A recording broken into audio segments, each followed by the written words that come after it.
Halo kawan-kawan, salam pemuda, salam kesetiakawanan sosial. Semoga kalian semua sehat walafiat, terus berkarya dan tetap semangat. Di sini saya akan menjelaskan cara membuat struktur organisasi Karang Taruna, serta tugas dan fungsinya. Sebelum saya menjelaskan, mari kawan-kawan klik tombol subscribe serta aktifkan loncengnya agar tidak ketinggalan video-video terbaru. Cara merancang struktur organisasi. Struktur organisasi sesuai dengan ketentuan yang diatur Peraturan Menteri Sosial Republik Indonesia Nomor 83 HUK Tahun 2005 tentang Pedoman Dasar Karang Taruna dan dalam Pedoman Rumah Tangga Karang Taruna. Hasil TKN tahun 2005. Di penjelasan ini, maka saya akan menggunakan struktur organisasi yang lebih progresif, fleksibel, dan dapat dipertanggungjawabkan untuk memajukan organisasi Karang Taruna. Siapa saja sih yang diterapkan di struktur organisasi Karang Taruna?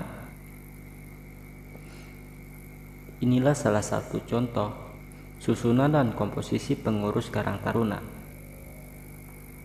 1. Ketua. 2. Wakil ketua. 3. Sekretaris. 4. Wakil sekretaris. 5. Bendahara. 6. Wakil bendahara. 7. Bidang pendidikan dan pelatihan. 8. Bidang usaha kesejahteraan sosial. 9. Bidang kelompok usaha bersama. 10. Bidang kerohanian dan pembinaan mental. 11. Bidang olahraga dan seni budaya. 12. Bidang lingkungan hidup. 13. Bidang hubungan masyarakat dan kerjasama kemitraan.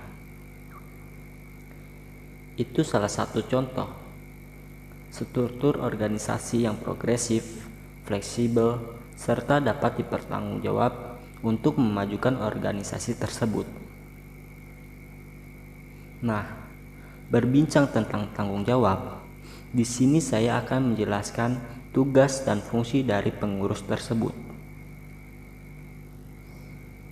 Tugas pengurus Karang Taruna. 1. Ketua.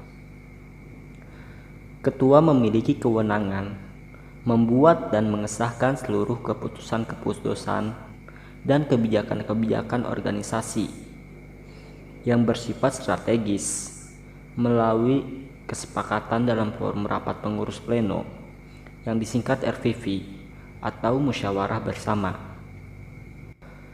Seorang ketua tentu saja harus memiliki sifat tanggung jawab, yaitu untuk mengordinasikan dan mengorganisasikan seluruh penyelenggaraan organisasi dan program kerjanya, serta mempertanggungjawabkan secara internal kepada RVV dan forum TKS pada akhir masa baktinya. Selanjutnya, tugas ketua. 1. Memimpin rapat. Memimpin rapat-rapat pengurus pleno dan rapat-rapat pengurus harian. 2. Mewakili organisasi untuk membuat persetujuan atau kesepakatan dengan pihak lain setelah mendapatkan kesepakatan dalam RVV. 3. Mewakili organisasi untuk menghadiri acara atau upacara kenegaraan tertentu atau agenda strategis lainnya. 4. Bersama-sama sekretaris menandatangani surat-surat yang berhubungan dengan sikap dan kebijakan organisasi, baik bersifat ke dalam maupun keluar. 5. Bersama-sama sekretaris dan bendahara merancang agenda mengupayakan pencairan dan penggalian sumber dana bagi aktivitas operasional dan program organisasi. 6. Memelihara keutuhan dan kekompakan seluruh pengurus organisasi. 7. Memberikan pokok-pokok pikiran yang merupakan strategi dan kebijakan Karang Taruna. 8. Mengoptimalkan fungsi dan peran wakil ketua agar tercapainya efisiensi dan efektivitas kerja organisasi. Ya, itu adalah beberapa tugas ketua. Mari kita lanjut ke tugas wakil ketua. Yang kedua, tugas wakil ketua. Wakil ketua pun tidak jauh berbeda dengan seorang ketua. Ia memiliki kewenangan, yakni membuat dan mengesahkan seluruh keputusan dan kebijakan organisasi di seluruh bidang dalam pengurusan, serta tanggung jawab. Tanggung jawab mengordinasikan dan mengorganisasikan program kerja di seluruh bidang dalam pengurusan dan mempertanggungjawabkan kepada ketua. Inilah salah satu contoh tugas wakil ketua. 1. Mengkoordinasikan dan mewakili kepentingan organisasi di seluruh bidang dalam pengurusan. 2. Mewakili ketua apabila berhalangan untuk setiap aktivitas dalam roda organisasi. 3. Merumuskan segala kebijakan di seluruh bidang dalam pengurusan. 4. Mengawasi seluruh penyelenggaraan program kegiatan di seluruh bidang dalam pengurusan. Mari kita lanjut ke sekretaris. Sekretaris memiliki kewenangan membuat dan mengesahkan keputusan dan kebijakan organisasi bersama-sama ketua dalam bidang administrasi dan penyelenggaraan roda organisasi. Sekretaris memiliki tanggung jawab mengordinasikan seluruh penyelenggaraan roda organisasi, bidang administrasi dan tata kerja organisasi dan mempertanggungjawabkan kepada ketua. Inilah salah satu tugas sekretaris. 1. Bersama ketua menandatangani surat masuk dan keluar pengurus. 2. Bersama ketua dan bendahara merupakan tim kerja keuangan TKK atau otorisator keuangan di tubuh pengurus. 3. Bertanggung jawab untuk setiap aktivitas di bidang administrasi dan tata kerja organisasi.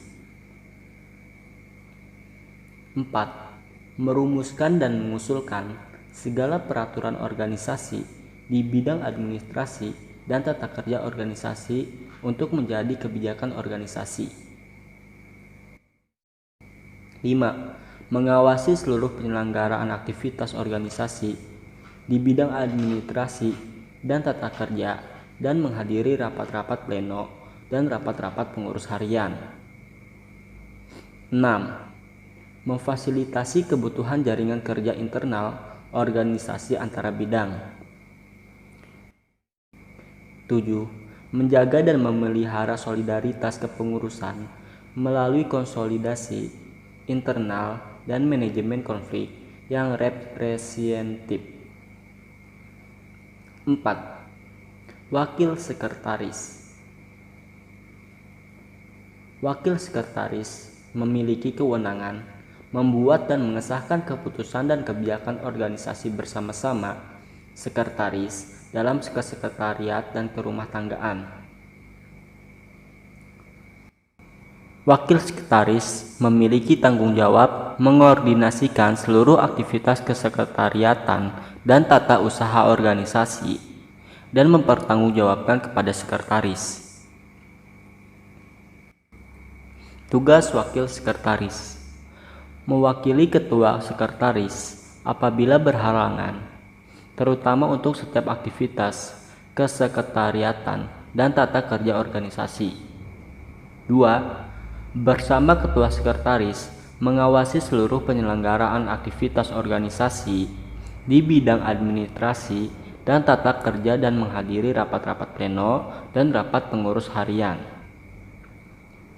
3. Membuat risalah dalam setiap pertemuan atau rapat-rapat organisasi, baik RPP maupun rapat pengurus harian.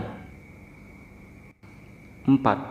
Merumuskan atau mengusulkan dan mendokumentasikan peraturan dan data-data yang berkaitan dengan atribut dan aset yang tidak bergerak untuk mendukung kepentingan organisasi, baik internal maupun eksternal. 5. Mengusulkan dan memfasilitasi kebutuhan organisasi dalam pengadaan akomodasi, logistik, dan travel organisasi. Itulah tugas dari wakil sekretaris. Mari kita lanjut ke bendahara. Yang kelima, bendahara. Bendahara memiliki kewenangan membuat dan mengesahkan keputusan dan kebijakan organisasi bersama-sama ketua dalam hal keuangan dan kekayaan organisasi. Bendahara harus memiliki rasa tanggung jawab, mengordinasikan seluruh aktivitas pengolahan uang dan kekayaan organisasi dan mempertanggungjawabkan kepada ketua. Tugas bendahara: 1. Mewakili ketua apabila berhalangan hadir, terutama untuk setiap aktivitas di bidang pengolahan kekayaan dan keuangan organisasi. 2. Bersama ketua dan sekretaris merupakan tim kerja keuangan (TKK) atau otosirator keuangan di tubuh pengurus. 3. Merumuskan dan mengusulkan segala peraturan organisasi di bidang pengolahan kekayaan dan keuangan untuk menjadikan kebijakan organisasi. 4. Memimpin rapat-rapat organisasi di bidang pengolahan kekayaan dan keuangan organisasi, menghadiri rapat-rapat pleno dan rapat pengurus harian. 5. Memfasilitasi kebutuhan pembiayaan program kerja dan roda organisasi. Itulah tugas dari seorang ketua bendahara. Mari kita lanjut ke wakil bendahara. Wakil bendahara memiliki kewenangan, serta tugas wakil bendahara tidak jauh berbeda dengan ketua bendahara. Kewenangan bendahara membuat dan mengesahkan keputusan dan kebijakan organisasi bersama-sama bendahara dalam pengolahan pengawasan dan pemeriksaan kekayaan keuangan. Tanggung jawab bendahara: mengordinasikan seluruh aktivitas pengolahan dan pembukuan keuangan organisasi dan mempertanggungjawabkan kepada bendahara. Tugas wakil bendahara: 1. Mewakili ketua bendahara apabila berhalangan hadir, terutama untuk setiap aktivitas di bidang pengolahan kekayaan dan keuangan organisasi. 2. Merumuskan dan mengusulkan segala peraturan organisasi tentang sistem pembukuan keuangan untuk menjadi kebijakan organisasi. 3. Menyelenggarakan aktivitas pembukuan terhadap transaksi pengeluaran dan pemasukan keuangan secara rutin. Itulah beberapa tugas wakil bendahara. Jadi, begitu banyak bukan tugas-tugas struktur organisasi dari mulai ketua sampai wakil bendahara. Oke kawan-kawan, sampai di sini dulu perbincangan tentang struktur organisasi Karang Taruna. Nanti kita akan lanjut tentang pengurus-pengurus Karang Taruna serta dalam tugas-tugasnya.